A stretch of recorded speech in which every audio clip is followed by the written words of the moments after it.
kedatangan kami ke sini mau ngambil berkah. Tiba-tiba ditembak ini. Disuruh ceramah sama Habib Novel. Nggak lama. Cuma 2 jam setengah.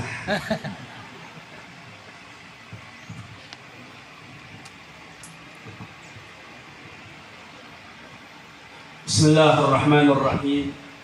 Assalamualaikum warahmatullahi wabarakatuh.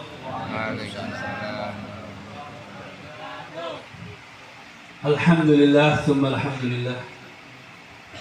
Wassalatu wassalamu ala rasulillah sayyidina Muhammad ibn Abdullah wa ala alihi wa sahbihi wa man wala wa la hawla wa la quwwata illa billah. Allahumma salli wa sallim wa barik wa karrim ala sayyidina Muhammad al-Fatih lima ughliqa wal khatim lima sabaqa nasirul haq bil haq wal hadi ila siratikal mustaqim wa ala alihi wa sahbihi haqqa qadrihi wa miqdarihi al-azim. Amma ba'd, fa ya ma'asyaral hadirin wal hadirat rahimakumullah. Yang saya hormati, yang saya muliakan segenap para habaib, para masyayikh, para asatidzah, para guru, wabil khusus keluarga besar almarhum Al-Habib Idrus bin Ahmad Al-Mutahhar yang dimuliakan oleh Allah Subhanahu wa taala, wabil khusus akhina Sayyid Novel bin Idrus bin Ahmad Al-Mutahhar hafizahullah wa ra'ah, dan kepada seluruh para habaib, para masyayikh, para asatidzah yang saya tidak sebutkan satu persatu, tetapi tidak mengurangi rasa hormat kami. Ma'asyiral hadirin, jamaah yang dimuliakan oleh Allah Subhanahu wa taala. Tadi sudah disampaikan oleh guru kita Habib Muhammad Al-Habsyi bagaimana sekelumit tentang mereka para aulia-aulia Allah, para wali-wali Allah. Apalagi beliau menyampaikan dari kitab Idah Al-Muqarrabin, Idah Asrar Al-Muqarrabin lil Habib Syekh Al-Idrus. Masya Allah, tabarakallah, sudah jelas ungkapan beliau dan menyampaikan ayat suci Al-Quran yang dimana hal tersebut adalah bagian khitab min Allah Subhanahu wa ta'ala kepada baginda besar Muhammad sallallahu alaihi wasallam. Fabima rahmatin min Allah linta lahum walau kunta fadlan ghalidhal qalbi lan faddu min hawlik fa'fu anhum wastaghfir lahum wasyawirhum fil amr. Sadaqallah wa sadaqa rasulul karim. Lihat bagaimana sekelas Nabi Muhammad, sekelas Rasul yang dimana Allah Subhanahu wa ta'ala menyampaikan wahyu langsung kepada baginda besar Muhammad sallallahu alaihi wasallam dengan berdakwah, dengan lemah lembutnya mengajak masyarakat bersosialisasi. Kalau dikatakan bapak sosiologi yang paling terbaik sekarang ini secara teori, Auguste Comte. Pernah kami ngisi di suatu fakultas di Bandung, UIN Sunan Gunung Jati, pas kebetulan anak-anak sosiologi. Mereka bangga dengan Auguste Comte, bapak sosiologi mereka. Dan saya katakan kepada mereka, sesungguhnya bapak sosiologi yang paling terbaik yang telah dijadikan qudwatul hasanah, dijadikan panutan, dan dijadikan bagian yang kita telusuri, baik perkataan beliau, perbuatan beliau, keputusan beliau, bermasyarakatnya beliau, kepemimpinannya beliau, kemudian bagaimana mempergauli keluarga, anak-anak kecil sampai orang dewasa adalah Nabi Muhammad sallallahu alaihi wasallam.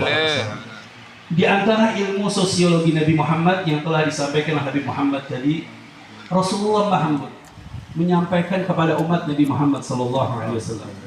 Sehingga Rasulullah mengajak, mengayomi bagaimana ketika 13 tahun Rasulullah di kota Makkah, apakah Rasulullah menghancurkan berhala-berhala? Oh tidak.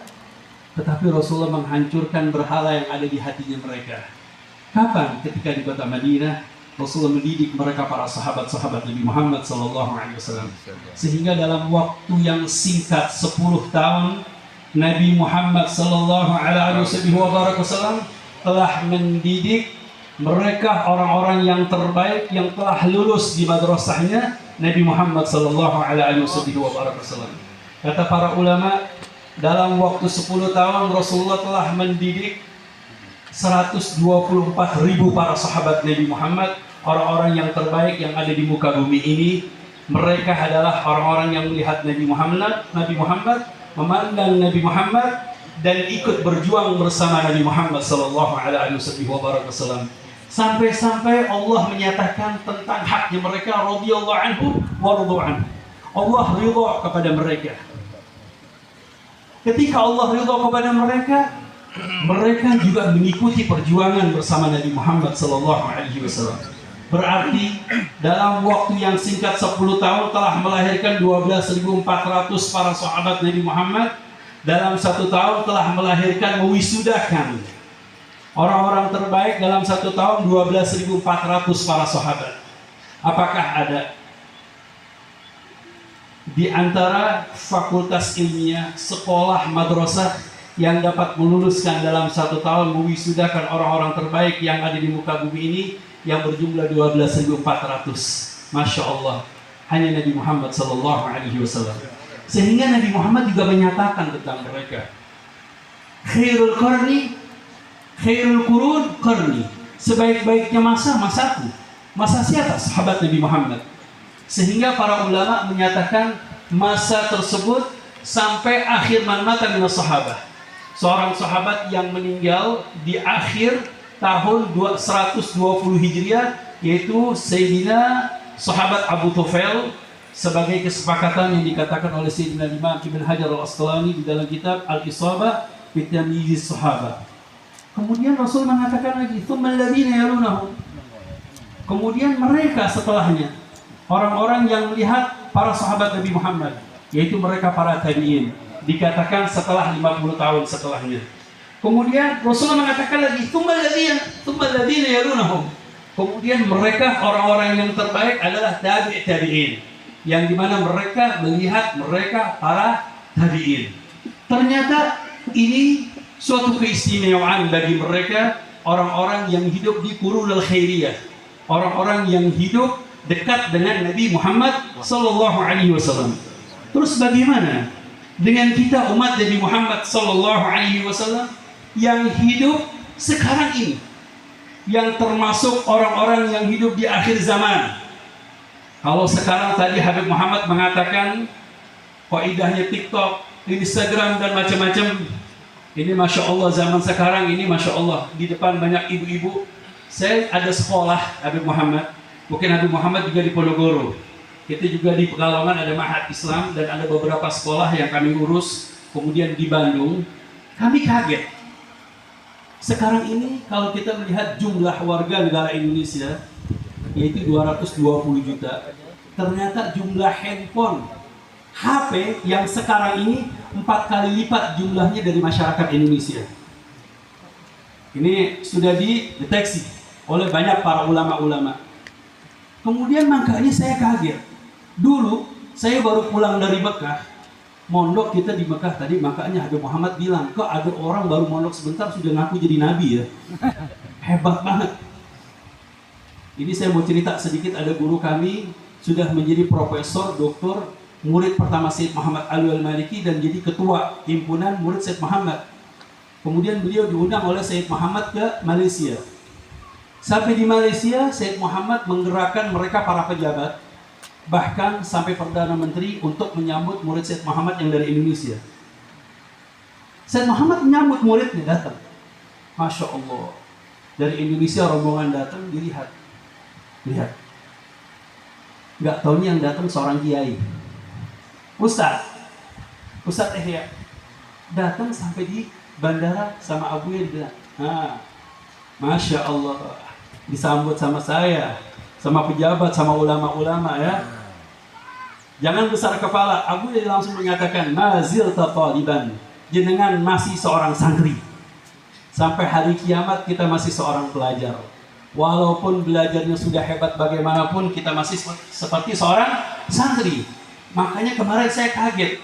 baru jadi imam musola, mondok sebentar sudah bisa menentukan bulan, yaitu hari raya Idul Fitri tanggal 27 Ramadan. Katanya sudah bisa berbicara dialog dengan Allah. Ada khalafahu syar'an, mukhalif dengan syariat Nabi Muhammad SAW dengan disiplin ilmu. Makanya di sini alhamdulillah kita bisa melihat para ulama, para guru, para masyayikh, mereka mengikuti estafetnya mereka para ulama-ulama Allah Subhanahu wa taala. Ma'asyiral hadirin jamaah yang dimuliakan oleh Allah Subhanahu wa taala, kembali kepada kita sekarang ini kita bisa melihat ternyata handphone sudah ada di mana-mana. Bahkan sudah di kantongnya anak-anak kecil. Jadi ketika saya masuk di pendidikan sekolah kemarin ketika pandemi, itu anak-anak kalau ketemu sama kami cium tangan bolak-balik. Masya Allah. Kadang-kadang Habib, Ustaz, kenapa Masya Allah, senang. Setelah pandemi ikut belajar online. Masya Allah, masuk lagi kembali ke Ustaz. Mereka nggak ngeliat saya lagi. Langsung saya bilang, halo, assalamualaikum. Saya bilang, terus jawab, halo bro. Ini anak sudah ngomong halo bro. Ternyata betul. Setelah pandemi kita lihat kebanyakan ibu-ibunya semuanya kebanyakan megang handphone. Makanya kita lihat kadang-kadang Masya Allah di YouTube itu semua kebanyakan yang aktif bikin konten ibu-ibu. Betul? Sepakat. Ibu-ibu, ternyata kenapa kok anak-anak kecilnya semua pada megang handphone? Ternyata gara-garanya ibunya suka megang handphone. Akhirnya anak-anak kecil di sini kemarin saya meneliti, umur 1 tahun sudah biasa megang handphone. Umur 2 tahun mereka sudah bisa main game. Umur 3 tahun mereka bisa ngedownload. Umur 5 tahun mereka bisa mesen Sofi. Umur 6 tahun, 7 tahun sudah bisa bikin konten. Halo bro, halo guys. Ini anak-anak zaman sekarang ini. Makanya kami melihat pendidikan sangatlah penting untuk setiap kampung, setiap tempat di sekolah, tempat-tempat seperti inilah yang insya Allah akan menjadi melahirkan para pendidik-pendidik, para guru-guru. Makanya saya alhamdulillah sangat terkejut sekali dengan Habib Muhammad. Beliau da'i, seorang ustaz, hal Solo, tapi masih sempat berkecimpung di pendidikan. Baik, kembali kepada Nabi Muhammad SAW. Syed Muhammad menyatakan di dalam kitab Khosaisul Ummah Muhammadiyah, thubutul fadli li awwaliha kama thabatat li thubutul fadli li akhir hadhihi al-ummah kama thabatat li awwaliha. Allah Subhanahu wa taala memberikan keutamaan kepada mereka orang-orang yang ada di akhir zaman. Sebagaimana keutamaan tersebut didapatkan sebagaimana mereka orang-orang yang hidup di qurunul ula, orang-orang yang pertama kali bersama Nabi Muhammad SAW, berjuang bersama Nabi Muhammad. Diriwayatkan ketika Sayyidina Umar bin Khattab duduk bersama Nabi Muhammad SAW, Rasulullah mengatakan kepada Sayyidina Umar, apakah kalian tahu siapakah orang yang paling afdal imannya? Kemudian Sayyidina Umar mengatakan malaikat. Wa hukalahum, kata Nabi Muhammad. Malaikat sudah pasti, imannya sudah bagus. Mereka layak sunallah ma'amarahum. Mereka tidak pernah mengingkari perintah Allah Subhanahu wa taala. Kemudian kata Sayyidina Umar, al-anbiya wa hukalahum. Mereka sudah pasti punya keimanan yang begitu hebat karena mereka yuha ilaih. Mereka mendapatkan wahyu dari Allah Subhanahu wa taala dan untuk menyampaikan tabligh. Kemudian bal ghairuhum, yang lainnya, kata Nabi Muhammad SAW, afdalul khalqi imanan. Orang yang paling afdal keimanannya adalah qaumun fi asladir rijal yu'minuna bi wa lam yarawni wa huwa afdalul khalqi imanan. Mereka adalah sekelompok kaum dari keturunan orang-orang hebat. Baik keturunan orang hebat ataupun tidak, karena mereka orang-orang yang terpelajar, orang-orang yang terdidik, sehingga menjadi orang-orang yang terbaik di muka bumi ini berdakwah karena Allah Subhanahu wa taala. Yu'minuna bi, mereka beriman kepadaku, walam yarawni, dan belum pernah melihat aku. Wa huwa afdalul khalqi imanan. Ini alhamdulillah adalah kabar gembira untuk kita umat Nabi Muhammad SAW, diakui oleh Nabi Muhammad SAW termasuk afdalul khalqi, yaitu makhluk Allah yang terbaik yang beriman kepada Nabi Muhammad SAW. Walaupun kita sepakat belum pernah melihat Nabi Muhammad SAW. Dan di sini ada mereka orang-orang yang terbaik yang mereka menjalankan dakwahnya karena Allah Subhanahu wa taala dan karena Nabi Muhammad sallallahu alaihi wasallam. Al-Imam Ibnu Hibban menyampaikan di dalam hadis sahih, "Inna min ibadillahi ibadah, laysa bi anbiya, yaghbituhum al-anbiya wa syuhada."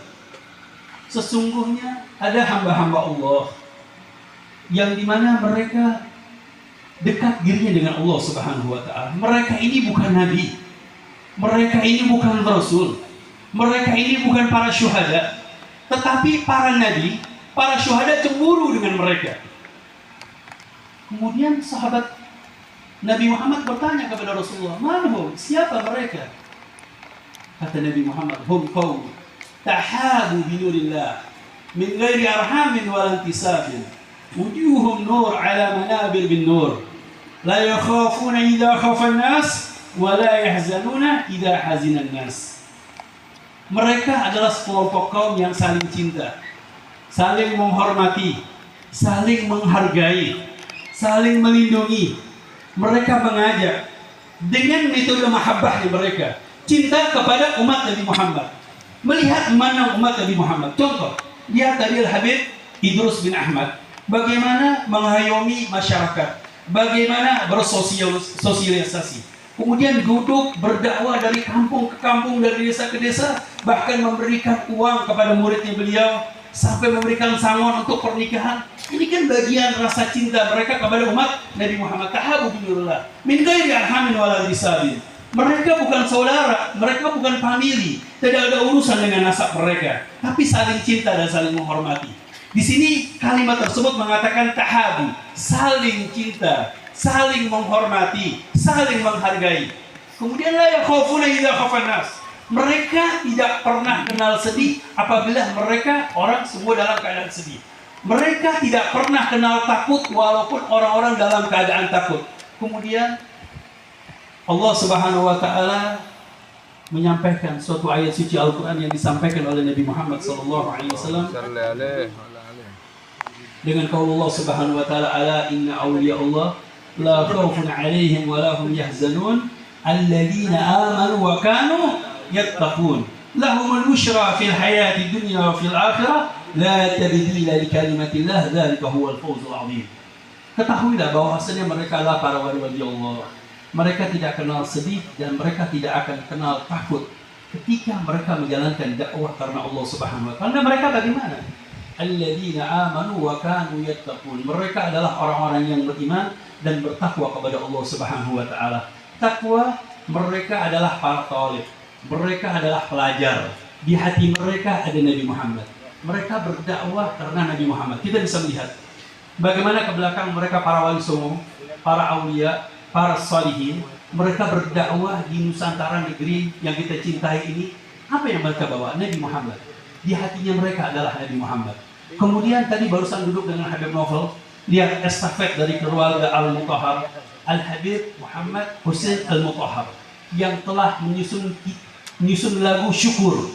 Saya ingat lagu syukur ini setiap minggu, setiap hari Senin kita ke upacara, kita mengheningkan cipta. Dari yakin ku teguh, hati ikhlas penuh. Masya Allah. Ini kalau bukan karena khairat wal barakat dari seorang ulama, seorang habib, seorang sayyid, orang yang memiliki keberkahan, yang hatinya bersambung dengan Nabi Muhammad SAW, sehingga mempertahankan negara Indonesia. Sampai dikatakan bahwa tadi Habib Ahmad ikut bersama kami di dalam menumbas mereka para PKI. Masya Allah, tabarakallah. Dan kemudian Al-Habib Hussein Al-Mutahhar menyusun lagu syukur yang sekarang ini ditetapkan di semua sekolah, bahkan diwajibkan ketika mengheningkan cipta semua melantunkan lagu syukur. Masya Allah, tabarakallah. Dari mana hal tersebut? Karena mereka cinta dengan Nabi Muhammad dan cinta kepada umat Nabi Muhammad sallallahu alaihi wasallam. Ini adalah gambaran mereka yang mengikuti estafet perjuangannya Nabi Muhammad sallallahu alaihi wasallam. Yang terakhir, di sini suatu keberuntungan pemakaman berkota di sini. Saya mendengar di sini ada pemakaman Kiai Haji Saleh Darat, betul? Ini Kiai Soleh Darat memang adalah seorang guru yang saya kagumi, saya bingung dengan beliau, seorang ulama besar. Beliau yang pernah menyusun, yaitu dengan mim mubtada, dengan kaidah mim utawi iku kelawan. Ini kaidah Jawa indah sekali. Saya lihat siapa beliau. Ternyata setelah saya telusuri, beliau ini adalah murid daripada Syekh Ahmad Zaini Dahlan. Masya Allah. Kalau beliau adalah seorang alim, seorang allama, seorang nahwi, seorang lughawi, balaghi, dan kemudian beliau juga ahli syair, dan gurunya juga beliau pernah ingin menemui dengan Syekh Ahmad Rifai dari Limpung, seorang syair, seorang alim, seorang ahli tauhid. Beliau menyusun syair dengan bahasa Jawa, pakai bahasa Jawa Arab Paikon. Masya Allah, tabarakallah. Ini Kiai Soleh Darat berangkat ke kota Mekah belajar nyantri dengan Sayyid Ahmad Zaini Dahlan yang telah menyusun kitab Mukhtasar Jiddan Syarah Jurmiyah yang dipakai oleh banyak seluruh para ulama-ulama di Nusantara, di Indonesia. Ternyata beliau adalah seorang mufti Mekah, seorang alim, seorang allama. Dan Kiai Soleh Darat ini juga pernah belajar duduk bersama Sayyid Ahmad Zaini Dahlan dengan Al-Habib Husain bin Muhammad Al-Habsyi, mufti Mekah. Kakeknya Habib Muhammad. Ini Habib Husain, mufti Mekah di kota Mekah. Ternyata teman-temannya banyak. Ada Kiai Soleh Darat, dan di antara teman-teman Kiai Soleh Darat, di antaranya Habib Husain Al-Habsyi, ada juga sahabat beliau yaitu Sayyid Bakri Syata yang menyusun kitab Hasyiyah I'anatul Talibin fi Hilli Al-Fadhi Fathul Mu'in. Ini satu zaman dengan Kiai Soleh Darat. Kemudian ada lagi murid-muridnya mereka melahirkan seorang ulama besar, Syekh Mahfud Termas, yang telah disusun oleh Syekh Yasin Fadani, Kifayatul Mustafid lima ala minal asanid. Asanid daripada Syekh Mahfud Termas. Masya Allah. Siapa mereka? Ternyata gurunya Kiai Haji Hashim Asy'ari. Ini Kiai Mahfud Termas bin Abdullah bin Abdul Manan. Ternyata Kiai Abdul Manan dari Termas, muridnya Syekh Bafagi Batu Putih. Ajib. Lihat hubungannya mereka, para ulama, para habaib, dan kemudian estafet ini diteruskan oleh para ulama dengan Kiai Haji Hashim Asy'ari. Kemudian di Lasem, Masya Allah, murid-murid Syekh Mahfud Termas, ada Kiai Khalil, kakeknya Gus Koyum, kemudian ada Kiai Maksum, kakeknya Gus Zaki, kemudian ada lagi Kiai Mas Duki, Kiai Soleh Dalhar. Masya Allah, ini mereka tahu bakat ini murid-murid Kiai Soleh Darat. Jadi beruntung untuk masyarakat Semarang dengan pemakaman berkota dengan Kiai Soleh Darat. Kemudian di sini adalah Habib Husain Al-Mutahhar, kemudian Habib Idrus. Alhamdulillah, estafet ini perjuangan untuk warga negara Indonesia masih berjalan, insya Allah sampai hari kiamat. Dengan perjalanan mereka ini, para ulama-ulama Allah yang cinta, yang dimana mereka mengikuti program Nabi Muhammad dengan rahmah terhadap umat Nabi Muhammad Sallallahu Alaihi Wasallam. Mereka tidak keras, mereka lemah lembut. Mereka mengajak, tetapi apakah mereka hanya lemah lembut? Asyidda 'alal kufar ruhama bainahum. Mereka juga keras. Dengan siapa? Orang yang berpaling dengan jalan daripada jalannya Allah Subhanahu wa taala. Tetapi mereka memiliki rahmah kepada mereka. Rahmatin minallahi ta'ala. Kalau mereka keras, mereka akan kabur dari mereka. Tetapi lihat, mereka mengikuti program Nabi Muhammad SAW. Ketika menghadapi umat, mereka yang pertama kali dilakukan oleh mereka, fa'fu anhum, memaafi mereka. Maafi mereka karena kebodohan mereka, kesalahan mereka. Wastaghfir lahum, mintakan doa kepada Allah Subhanahu wa taala. Ini kebanyakan para ulama, para habaib, para kiai, mereka setiap malam mendoakan untuk umat Nabi Muhammad sallallahu alaihi wasallam. Kalau sudah waktunya untuk bermusyawarah, syawiruhum fil amr. Sebagaimana dilakukan oleh Nabi Muhammad, yuha ilaih, diwahyukan, tetapi Rasulullah gak musyawarah. Sayyidina Umar ibn al-Khattab, beliau ini punya muwafaqat Umar. Ada beberapa banyak permasalahan-permasalahan pendapatnya Sayyidina Umar disetujui oleh Allah Subhanahu wa taala. Bahkan ada 16 pendapat Sayyidina Umar disetujui oleh Allah Subhanahu wa taala, kemudian wahyu turun kepada Nabi Muhammad. Tetapi setelah Sayyidina Umar masih mengikuti musyawarah, syura fi ma bainahum. Di antaranya Ahlul Quran, ada Sayyidina Ali, ada Sayyidina Uthman, Abdurrahman bin Auf, dan para sahabat-sahabat yang lain. Alhamdulillah, insya Allah dengan kehadiran kita di tempat yang penuh mulia ini, di tempat yang penuh dengan keberkahan ini, di pemakaman berkota, semoga kita memohon kepada Allah Subhanahu wa taala tidak keluar dari tempat ini kecuali Allah Subhanahu wa taala mengampuni segala dosa-dosa kita. Amin, amin. Hajat-hajat kita diterima oleh Allah Subhanahu wa taala. اللهم ربنا آتنا في الدنيا حسنة وفي الآخرة حسنة وقنا عذاب النار بفضل سبحان ربك رب العزة عما يصفون سلام على المرسلين والحمد لله رب العالمين والعفو والسلام عليكم ورحمة الله تعالى وبركاته.